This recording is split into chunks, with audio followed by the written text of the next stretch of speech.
Hello, Cliff Sewell again, Magical Mindset Podcast. Welcome. I've not forgotten that I've got my phone in my hand. I've got it here for a reason, and hopefully it will become clear, because my guest today, Damien, I was intrigued by how you sort of like name yourself on LinkedIn and things, and I've never ever seen this before. We are going to talk about it, but you call yourself an empowerment engineer. He said, use the difficulty. He said, what do you mean? He said, well, if it's a comedy, fall over it. If it's a drama, then kick it and smash it. But use the difficulty to your advantage.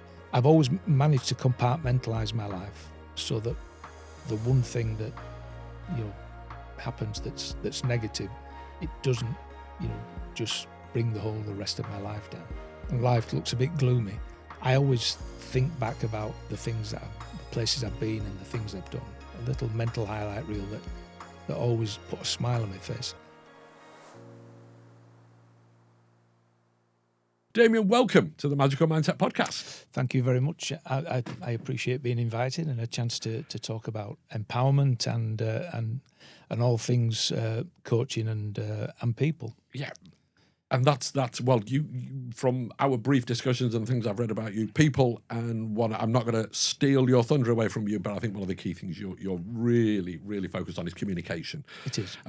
So, as we do always, I think you've got a lot to tell us and a lot to talk about, and we'll go through lots of things. But as I do on all the podcasts, hopefully, is that as people listen, but the one thing I always want to do is when I'm listening to it, I want to know a little bit about them and their background and how it all started. Because as much as we try and avoid it, I think childhood and growing up plays a key part in who we become. Absolutely. I'm not saying it defines us, but it plays a key part. So can I just throw it over to you begin with? Tell us a story. Give us a backstory of youth and growing up, and then we'll get into it. Born in Bradford, part of a big Irish Catholic family, the foundation of everything. We had loving parents who gave us a great life. Not very financially well off, but we had that big family and an extended family around us. So it was always a very comfortable place to live. I love sport. Sport was everything. Our parents encouraged us. My younger brother Anthony he played for England and Yorkshire at cricket. He's now the current head coach of Yorkshire. So very sporting family. I was a jack of all trades and a master of none. I could play everything. I even played international Gaelic football, would you believe, as well as other things.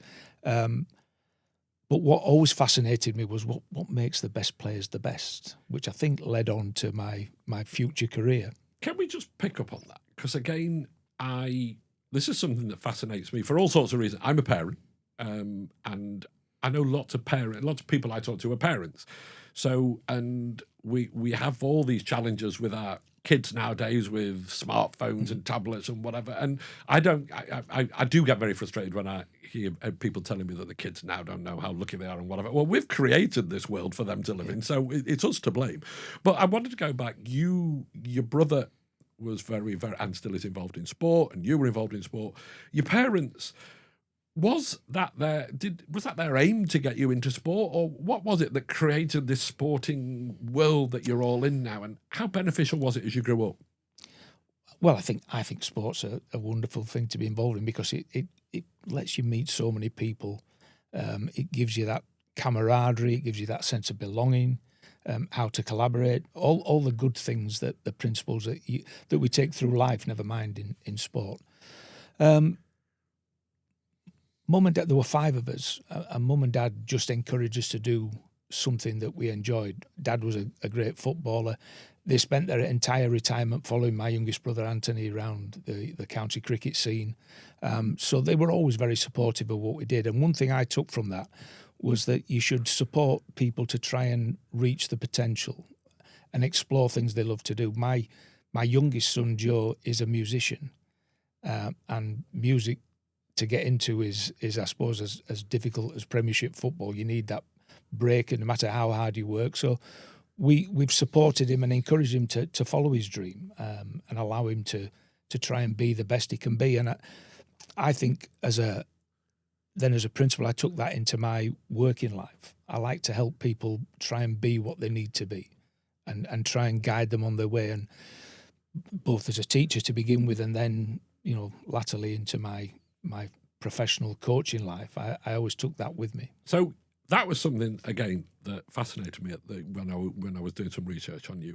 You started your career as a PE teacher, and then ended up, and we'll talk about where you ended up.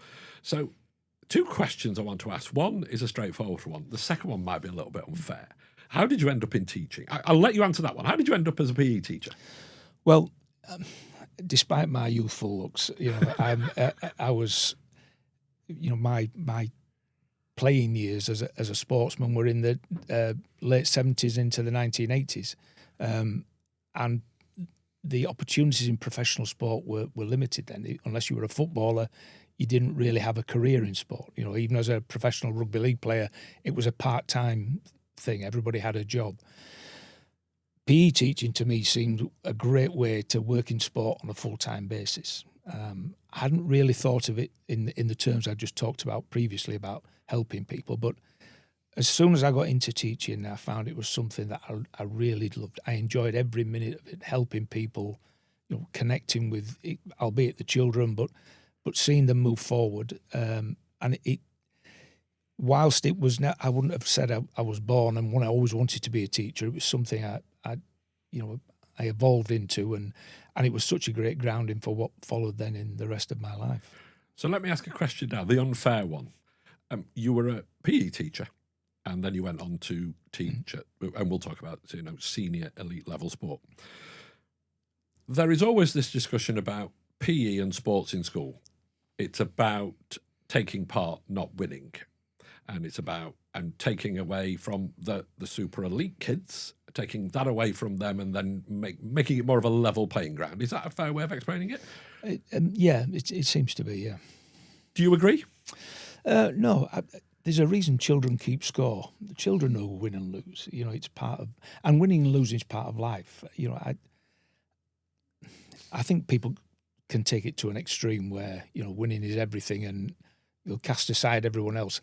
I was always a great believer in letting everyone have an opportunity to take part, but the ones who wanted to take part on a more serious level, then the school team was always a great vehicle for that. When I was a teacher, and I was teaching in middle school in inner city Leeds. But even there, we offered, there was football, there was rugby, there was cricket, there was rounders, we had athletics. So there were teams that across a sort of a spectrum of activities. So there always seemed to be opportunities to do whatever it might catch your fancy to do. Whether that opportunity is there now in the modern world, I wouldn't be so sure. They seem to have got away from all that. My view is that there'll be, we'll pick two different kids. One kid who is super, super bright, and super bright at mathematics, we'll just say. And if there was a mathematics competition, they'd win everything because they're super, super bright. I sense that they would be encouraged to go and win the mathematics competition, and that would be okay. Yeah. Then there'll be another kid who comes from a different background who isn't academically bright and isn't particularly driven at home to be an academic, but could be a super sports person. But they're almost taking away their ability to win and build their confidence and enjoyment and empowerment because it's just about taking part, not winning. Is that not fair? Do you know what I think the key to both children and adults is to have someone who believes in them? If I could point to my biggest Achilles heel as a performer was my lack of self-belief. I listened to a psychologist in New York once when I was working over in Canada, and he talked about the weekend golfer. When he comes to the water hole, what's the first thing he thinks about? Or what's the first thing he does, rather? And it's think, I'm not going to hit the ball in the water. They always have a negative, And the second thing they do is put their best ball in their pocket and get an old one out just in case they hit the ball in the water. And that sort of lack of self-belief, you're always looking at the downside. And there's lots of people who can see possible failure and don't want to challenge themselves just in case they're made to look, silly. And as a child, I always had that. I believed I could do something, but I worried about what people would say if it didn't happen. And I think subconsciously I took that into my working life. I would always let people know I believed in them, and if things went wrong, I'd still believe that they could be successful. and just give them almost a psychological safety net. And it's not about winning and losing. It's understanding that losing isn't the end of the world. One of the things about working in professional sport is that the being shown the door at some point is almost an inevitability, particularly now, modern world with money being so important. As my wife likes to say, I've had more sacks than Father Christmas. But how do you deal with that? And I feel as though my grounding in those, my lack of self-belief as a performer, and how I was going to make sure that wherever possible wasn't going to happen to the people I work with. I think that's important. Let's talk about the career then. So give us because I know it's extensive and it's global. Yeah. So there's a lot to get in. But tell us the headline of the story of the career. Well, I got an opportunity at Leeds. Dougie Lawton, who unfortunately just passed away recently, offered me an opportunity to go and head up the academy at Leeds, what was Leeds Rugby League then, that became Leeds Rhinos. Worked my way through the ranks from head of academy to being assistant first team coach, and the great Graham Murray gave me such a grounding. I was his assistant when he sort of was the foundation for what came in the last few years for Leeds. He left, a new coach came in, wanted his own people. Richard Branson had just bought London Broncos, brought all these big star names over. I got invited down, to go down and be assistant down there, which was a wonderful experience. But it was the first time in my life I'd ever left the end of the street. Yeah. I'm very much the rugby league person in that I just lived in my little rugby league world. Going to live in London, I may as well have gone to the moon. It was a big adventure, and despite the fact it was only 3 or 4 hours away, I struggled with that part of being away from home and the children. And a great friend, Joe Lydon, one of the all-time great rugby league players, had just gone to work for Clive Woodward at the RFU at the turn of the millennium. And he said they're going to invest money into this World Series of Sevens that the World Rugby are bringing in. Clive wants to use it as a pathway.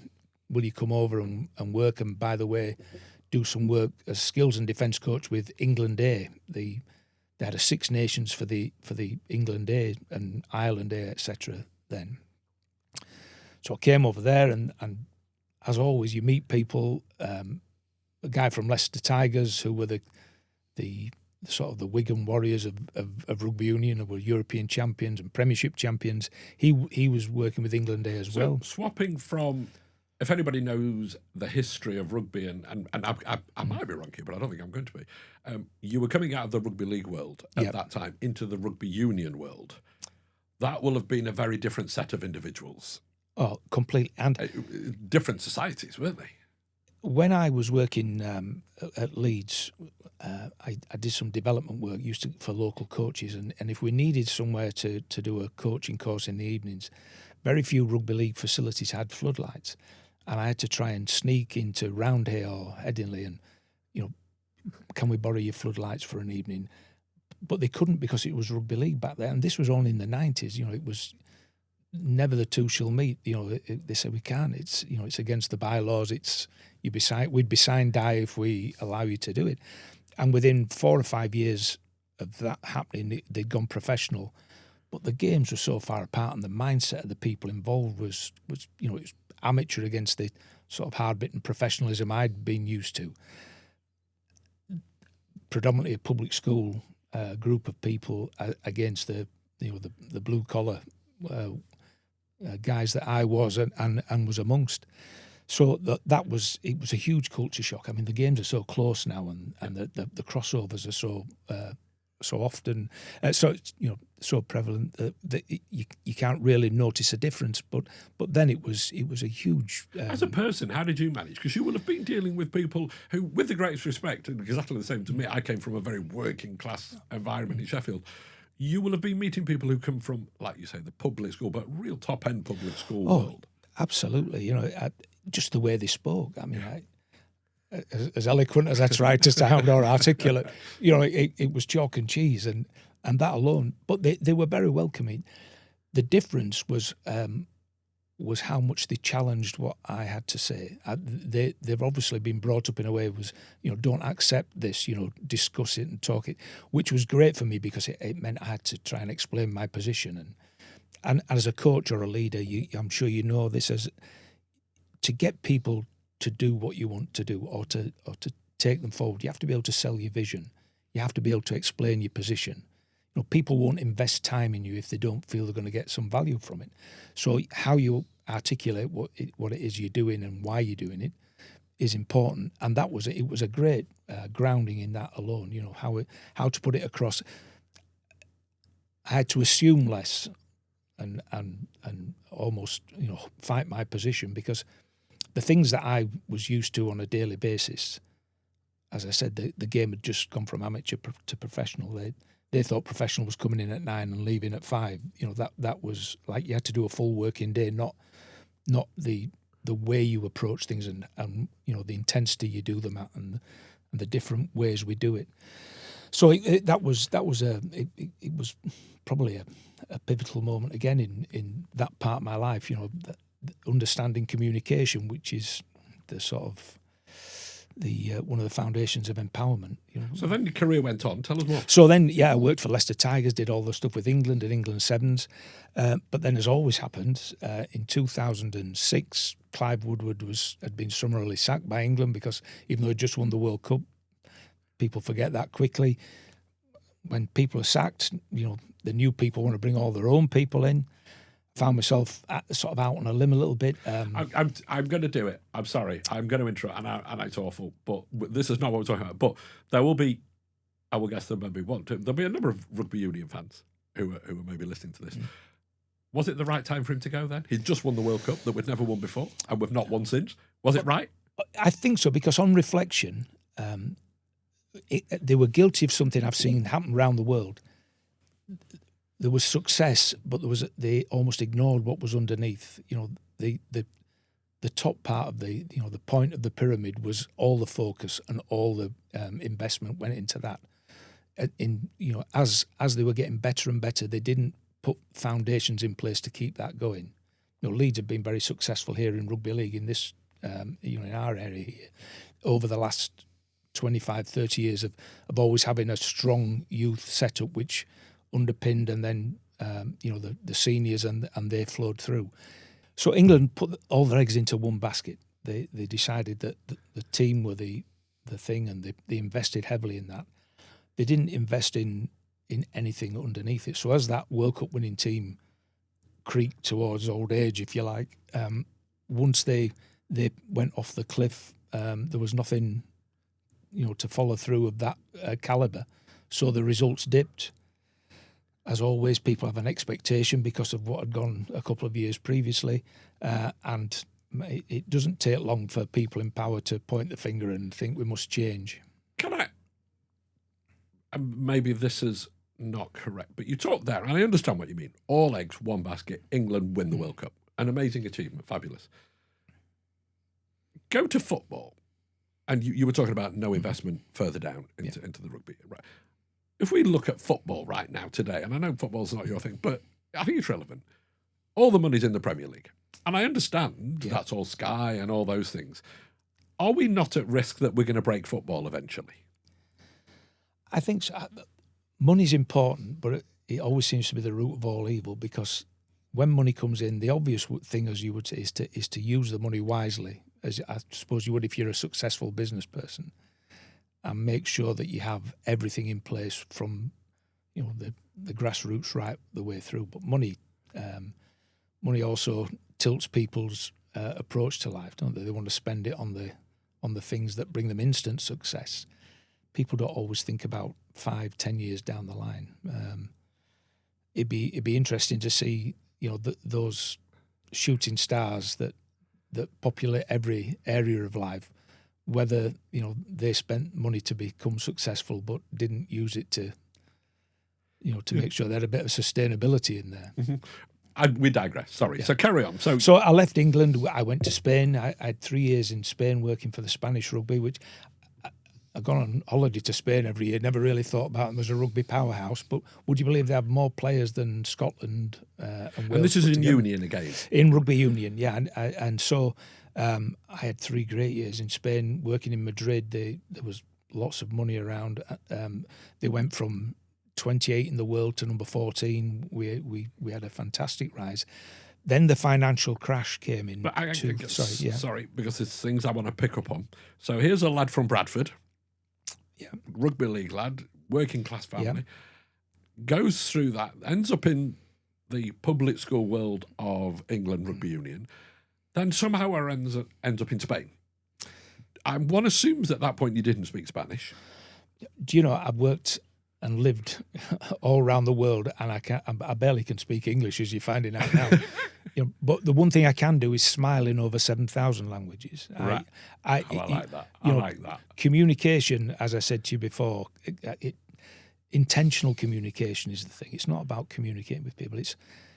It's your body language. It's the non-verbal cues you give.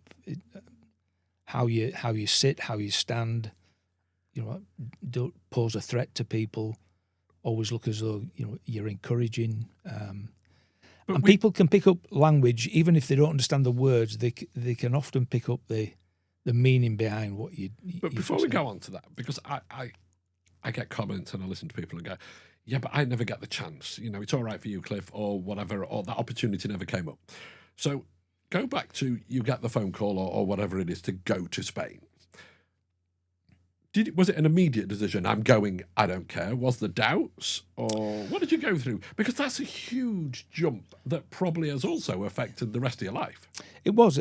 And like everything, it's. I was asked this previously about how do you get the next job? And we'll go back to relationships again, which is through communication, isn't it? People you meet, people you make an impression on. So when the England thing all fell apart, someone I'd worked with England A when I first came into rugby union rang me and said, "Look, I'm director of rugby in Spain. Would you like to come across?" It was I'd go for a month and then come home for a week. So it wasn't a full-time commitment in that respect. But I didn't, I've never really thought about what you said. I just said yes. I didn't even think about that. I hadn't considered whether I would say no or not either. And is that you, as a person? I think it is. Yeah. I don't follow goals. I go towards the horizon and just see where it's going to take me.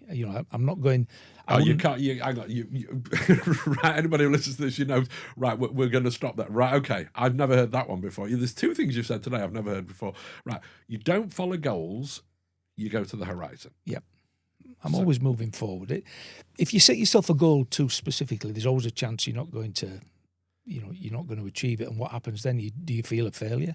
So rather than saying I'm going to be the manager of Manchester United, an opportunity came in football, I'd take it and see where it took me to. I've always had that approach.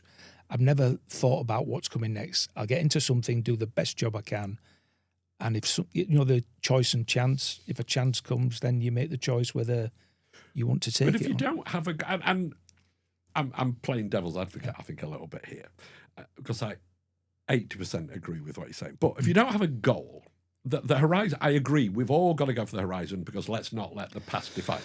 Get all that.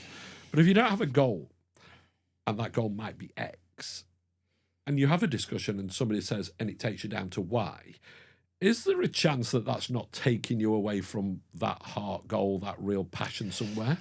Yeah, I don't think it can be as black and white and say I don't have a goal, because my goal was always to be as successful as I could be. And how do you define success for a start? Here goes another 3 hours. But I always think it's if you can you leave somewhere better than you found it. And when I get into my role, my goal is to do just that.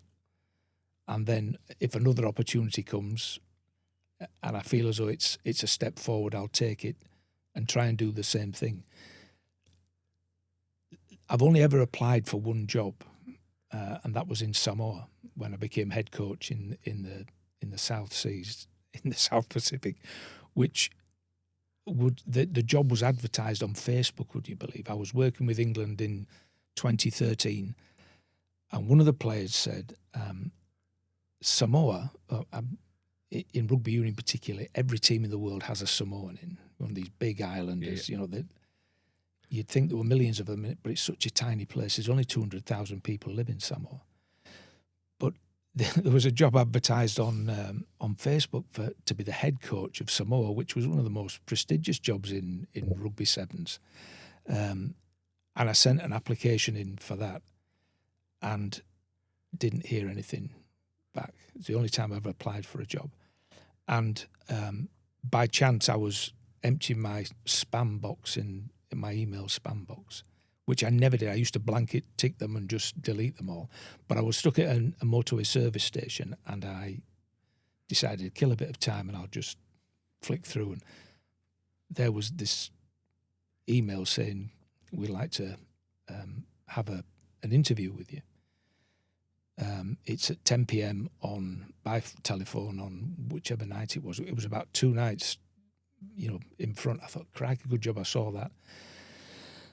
But Samoa's 10 hours in front. So it was 10 a.m. their time, 10 p.m. my time. I was doing some work down in Bury St Edmunds, and a guy at the local rugby club said, well, you can use our telephone. I'll sit with you and I'll lock the bar up, when you go. So at 10 p.m, the phone rang and said, this is George Latu. I'm the vice chairman of Samoa Rugby. There's the border here, 10 of us. It was a terrible phone line. And, although they could speak English, it wasn't very clear. Their accents were heavy. And 3 hours later, it finished. The line kept dropping out. You're trying, as I said, you're trying to sell yourself over the telephone and sound as though you know what you're talking about, but you'd launch into what I thought was a fabulous answer, and then there'd be silence because the lines dropped and they'd ring back. and this 3 or 4 months it took. I eventually got the job, but they kept sending messages to the wrong account. It was almost a catalogue of errors. I can't remember why I got telling you about this, but each step along the way, I've always found that communication has been the absolute sort of key to everything. And also, it's also helped me work out whether I'm going to take that next step. To go to Samoa, which is the other side of the world, when you get to Samoa, if you go past it, you're coming back on yourself. It's the furthest place you can go from where we're sat here now, right, before you come round again. Why would I go out, to the South Pacific, to a tiny island, for what reason, what benefits would there be apart from just a sort of a change of lifestyle that may or may not suit me? I took the family, but it just felt right at the time. And I always thought, this is a great step forward here. If I can succeed in this place, I believe that I had the ability to do it, but, as I said, I'm a shy person. I'm not the best networker in the room. But I just decided that, I didn't have a goal to go work. Sorry, I'm using my hands again. I didn't have that goal to go work, in far-flung places. But that horizon appealed to me. I thought, I'm going to go towards that and just see where it takes me. How long were you there for? 2 years. I believe I don't use the word fate. I use the word universe. And I know people say it's woo woo. There was a reason you stopped at that service station. There was a reason you looked at that spam email. That's just my world. And you have to then take the reasons and do something with them. The horizon. Did it give you everything you wanted those 2 years in Samoa? Okay. Yeah. What did it give you? Well, it proved that I could be a success in a place with no financial backing, where people didn't speak the same language as me, where the culture was completely opposite to the one in which I was used to operating. That I could look after my family in a different part of the world, and that I could also operate on a world level as well as a domestic level. So it gave me lots of things, life lessons. I mean, the stories were a legion. I could tell you so many about it, but the pressure there. I've heard you talk before about mindset and pressure. This was off the scale. In what way? Well, it's a tiny island, 200,000 people. You can drive around the whole island in 5 hours, and yet it's a powerhouse of world rugby. Of those 200,000 people that live there, 199,999 are rugby experts, men and women.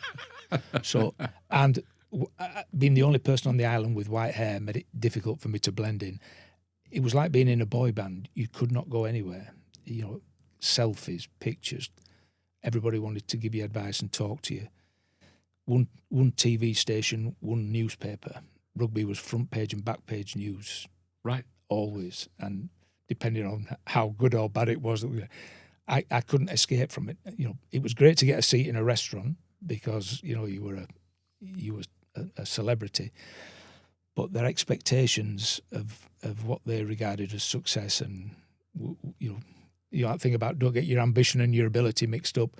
You know, their ambition to be, you know, a world leader in rugby, as against what they had financially and in terms of talent available, was completely different. So they expected to beat the All Blacks, they expected to beat the Springboks, and you know, it was managing those expectations were difficult. But every time we lost, it was the end of the world. There was, you know, Sunday you'd open the newspaper and the editor had done a big op-ed, and it was, this fella's got to go. You know, this foreigner, this Palangi, which was a white man. You know, we don't need him. He's leading us to destruction. They were already bottom of the pile when I got there. But we ended up winning on the World Series. We ended up having great success. But then the politics came into play because the Prime Minister was chairman of the board.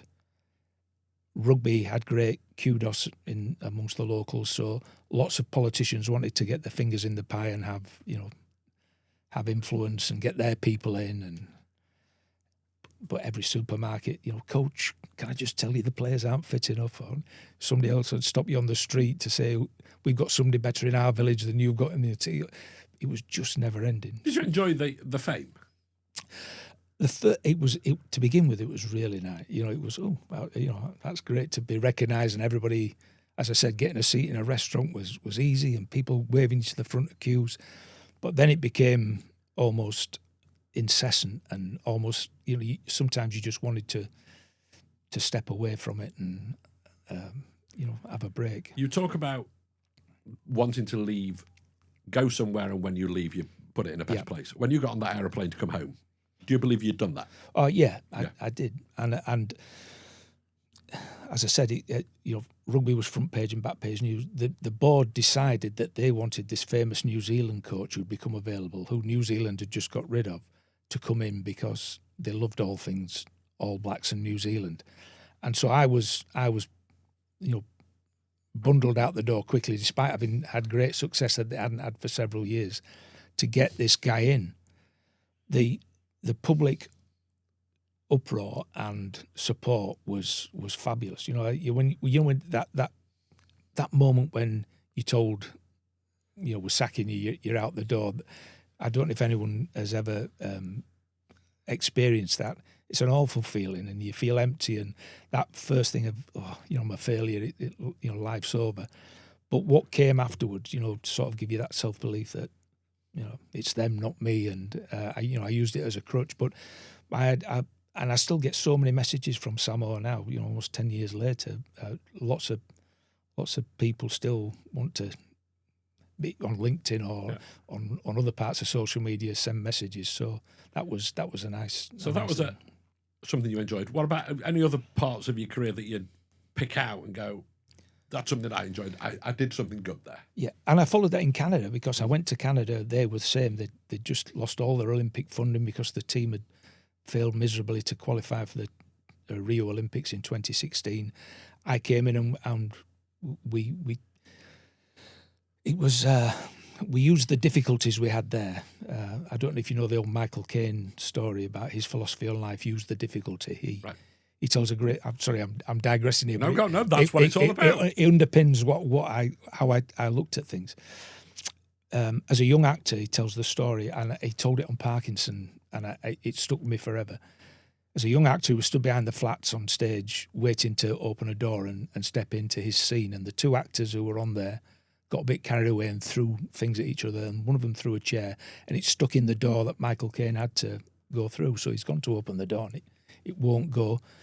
And the director said, "What are you doing?" He said, "Oh, I'm sorry, sir." He said, the door's stuck." He said, "Use the difficulty." He said, "What do you mean?" He said, "Well, if it's a comedy, fall over it. If it's a drama, then kick it and smash it. But use the difficulty to your advantage." That stuck with me forever. That so wherever I went, and Canada was a great case in point, where suddenly we lost all the money. How could I use that difficulty to help us galvanise the team and build something solid? And we went on to have great success. Just about the players were all devastated because their wages were slashed.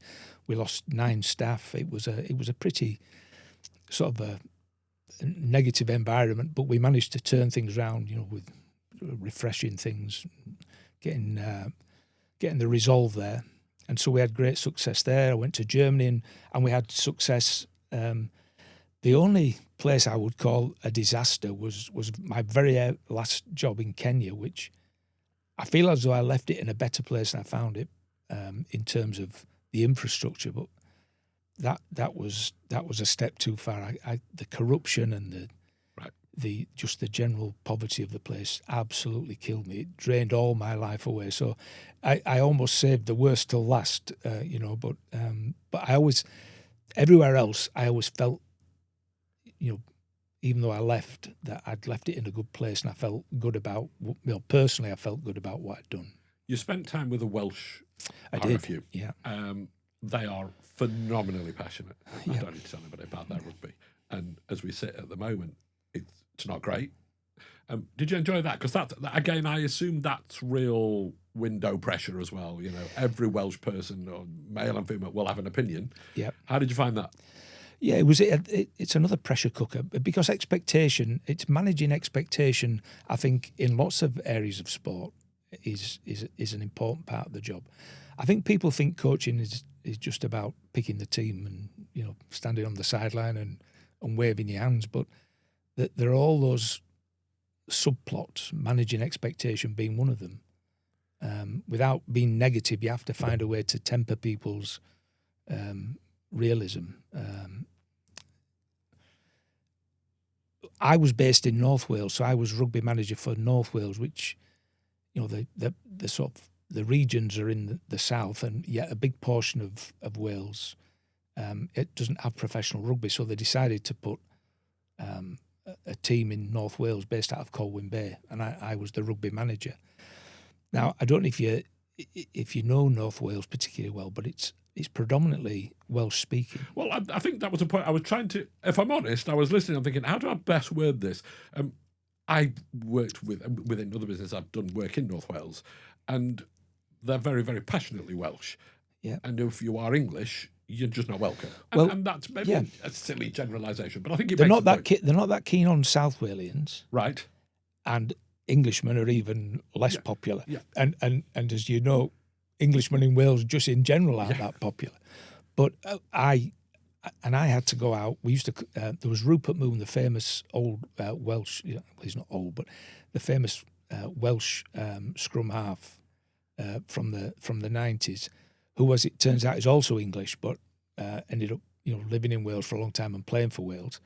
So he and I and another guy called Chris Horseman, who played for Wales, but another Englishman, we were the 3 guys based in North Wales. And on twice a week on the evenings, we go to local clubs to do almost like a road show to sell the WRU and to get the local clubs to send their best players in, so we can almost do a talent ID thing. And we used to call it going into bandit country, because it literally felt like, you felt eyes on you everywhere, and they'd all deliberately speak Welsh, and breaking down that barrier was really difficult. But I'll go back to what I said before about intentional communication. That was another great lesson in how do you get that across, being non-threatening and positive and smiling all the time and not taking anything too seriously, and being supportive, which I always, you can go on to feedback then, when we're feeding back to players and things, all those things become important. So we've talked through that, But then the podcast, Magical Mindset. So we'll talk about individuals, but let's talk about you. So you've had some highs and lows. And you said to me before we started, you weren't the most confident because you're now a speaker, and as a child you would have thought that was unheard of as a shy guy. How have you? So I think it's fair to say you've had a successful career. It's been success. You've achieved lots. You've gone to the horizon. How have you managed yourself as a man, as a human? How have you managed to get through the highs and the lows? And I think what the question I'm asking is, it's not just sport. Sport is like business, like life. It's all the same somewhere along the line. But you've been front and centre. How have you managed you? Well, I have this thing called the complete you philosophy. You know, I lots of sports people I know define themselves just by what they do as a job. And if that falls apart, or if that's not successful, they see that reflects on them, and it brings them down. I deal with things in that I have other things in my life, my family, my friends, my interests. That's just as important to me as rugby is. As much as I love rugby and I love sport, you know. So when I've been sacked, or when things haven't gone well, or when I'm under pressure, I can step away from it, and I've made myself do that. And I'll spend time just with the family. I won't have the phone's not always stuck to me, or I'll go out with my friends. I love history, reading. You know, I can immerse myself in all those things. And even as I got later in life, writing, you know, which turned into a book, I still do it now for LinkedIn regular. Things that interest me, I'll sit down and compose a blog or something on that. So I've always managed to compartmentalise my life so that the one thing that, you know, happens that's negative, it doesn't, you know, just bring the rest of my life down. I had huge health problems in my very early 50s. I ended up having a heart bypass, you know, right out of the blue. I thought that had ended my whole professional life. You know, I had visions of myself being pushed around in a bath chair with a blanket on it. But I made myself, you know, that's just one part of this. It's not going to finish me off. I can beat this and move forward. How did you do that? Because I speak very openly about my past and lots of it self-inflicted through alcohol and all those challenges and whatever, and I ended up in a really, really dark place. But I hear lots of this voices out there saying men have got to talk, you know, to get it right. Lots of men won't talk. No. And so one of my, I think it's almost an obsession now, is when I'm meeting people like you, is go, right, men won't talk, but they will listen. They will listen to people, and they'll not listen to just somebody shouting about it. They'll listen to you, who's been through a journey and learned a lot and spent a lot of time. You talked there about having that health crisis, whatever the word is, in your 50s. It's easy to say, well, no, I'm going to get through it. How did you get through it? What tools did you use? I'll go. I think the answer is I had those other things in my life. I had friends, I had family. So I've always, you know, when things weren't going well sporting wise, I always had my wife.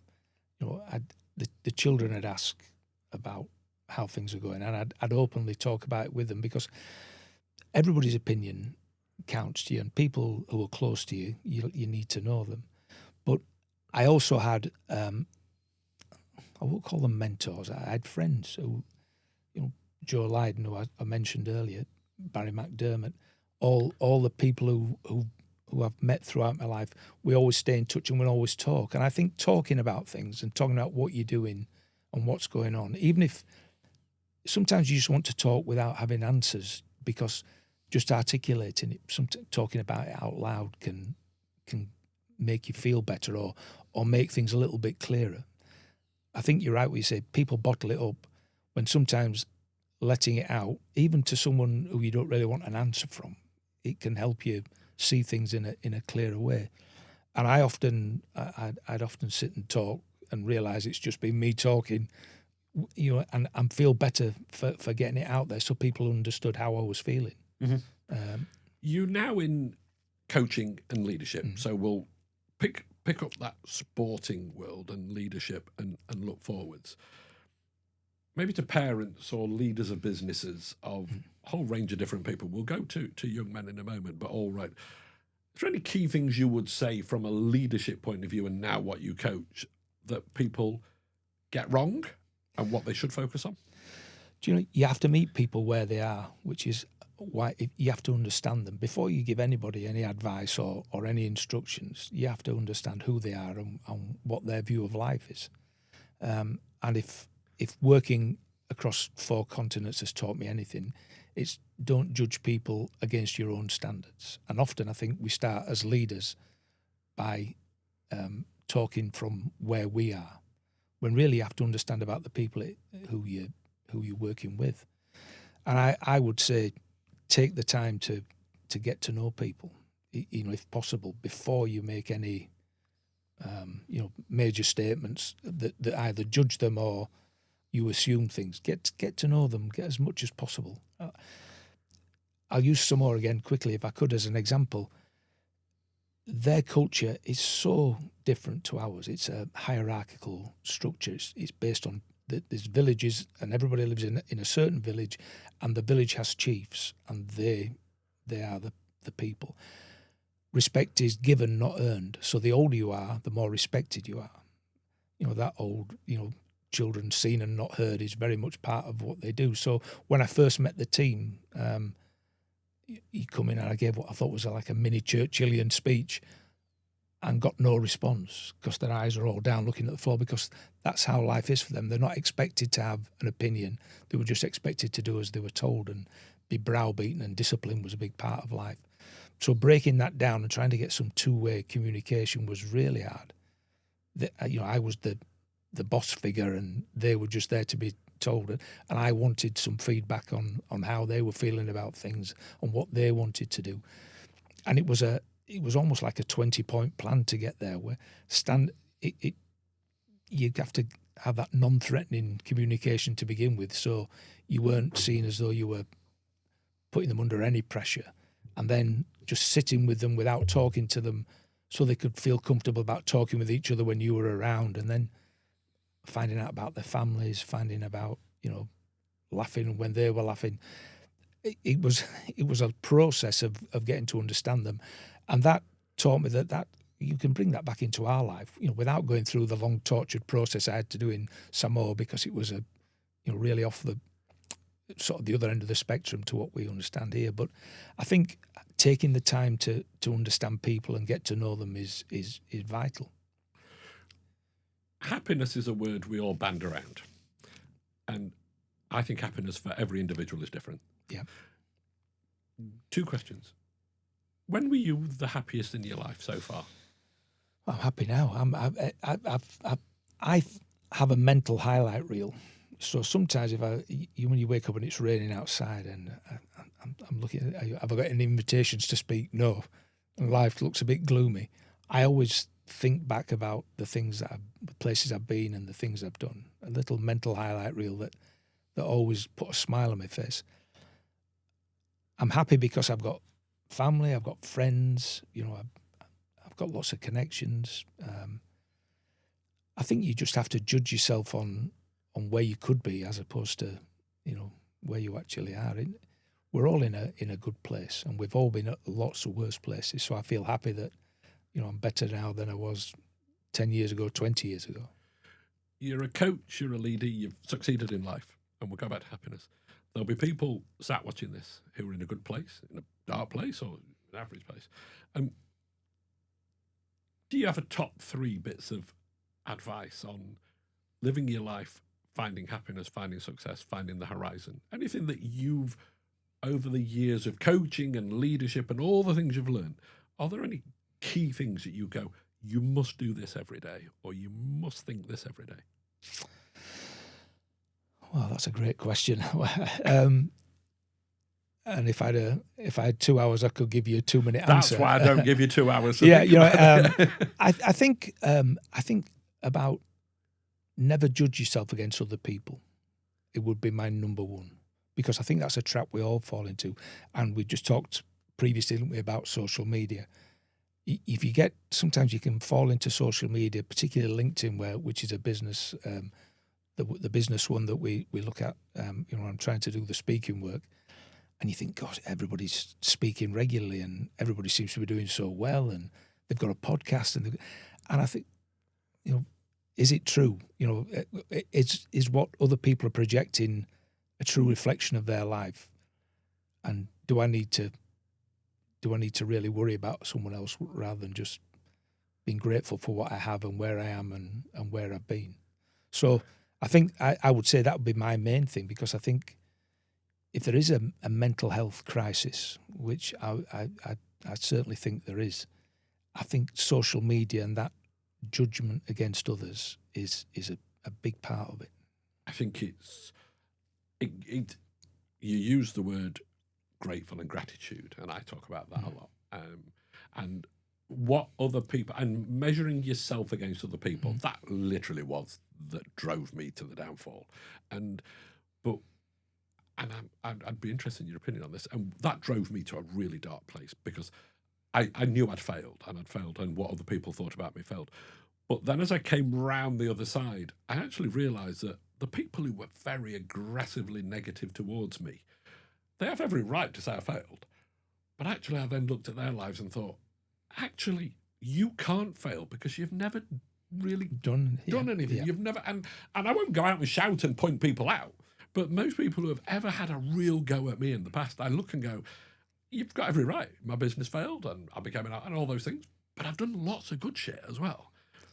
But then I look at those people, I think, So I trained to be a teacher, and I've got 12 close friends who we all trained those 3 years at Manchester University together. And 9 of them became headmasters and had a great career. But one of the other guys, not one of the 9, we met up a couple of years ago, and he was chipping at me, saying, "Oh, look at you! Imagine you could be on a big pension like these guys now, and they've all got big houses in different parts of the world." And I thought, yes, I could have done, but that was the sort of the safe path. I could have kept my life on an even keel, but I wanted to get out onto the choppy seas and see where the weather took my ship, and I wouldn't have swapped that for the world. That challenge, and yes, I might not be as financially comfortable as those guys, or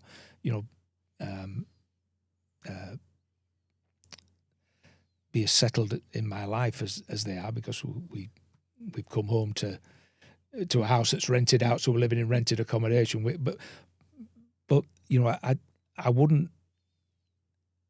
I think what I'm trying to say is, I think that anyone who tries to do something, I think they should be admired, whether they succeed ultimately or they crash and burn, because that's what life's for. I think to challenge yourself and try and be the best you can be. But you can't do that if you're sat in the harbour, can you? Sometimes you've got to get out there and go. And when you look at in sport, in life, or in whatever, those people who do crash and burn, but it's those who come back from that, and they're the inspirational ones. Of course they are, and it's not about money, it's not about fame, whatever. I meet some people who've gone through alcoholism, debt, and all those things, but they're back and they're living. Well, what I admire, I've listened, to your podcasts and talking about your journey.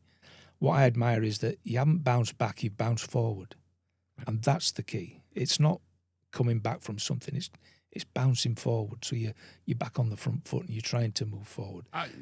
That's how I've survived. I talk about, and again, we've cut because time here, but that's one of the things, and I get criticised for. I don't class myself as a recovering alcoholic. I'm not recovering from anything. I don't drink. No. Therefore, I'm sober. So, and I know recovering alcoholic for some people helps them. Fine. I'm not saying no, but I'm not recovering from that anymore. I'm sober. Yeah. So therefore, that's my life. Yeah, you're a different person. Absolutely. Yeah. And that's why I wouldn't put on my LinkedIn bio, I put empowerment engineer. I'm not a former international rugby coach. That's another part. That was another part of life. This is what I am now, and this is what I'm doing. Super. I've loved that. That was what I wanted it to be, and that's what I hope the podcast is always going to be about. That's just people just having a chat and sharing their story. And I genuinely believe that people will go, okay, I'll learn something from that, I'll learn something from that. It's been an absolute pleasure. Thanks for your time. Oh, thank you. And it was a challenging conversation. It made me think. Listen, absolutely lovely. Great to see you, and we'll certainly be following your journey. Thank you very much. Thanks, mate. Thank you for listening to the Magical Mindset podcast. Please subscribe, leave a review, share around your network. I'm Cliff Sewell. See you next time.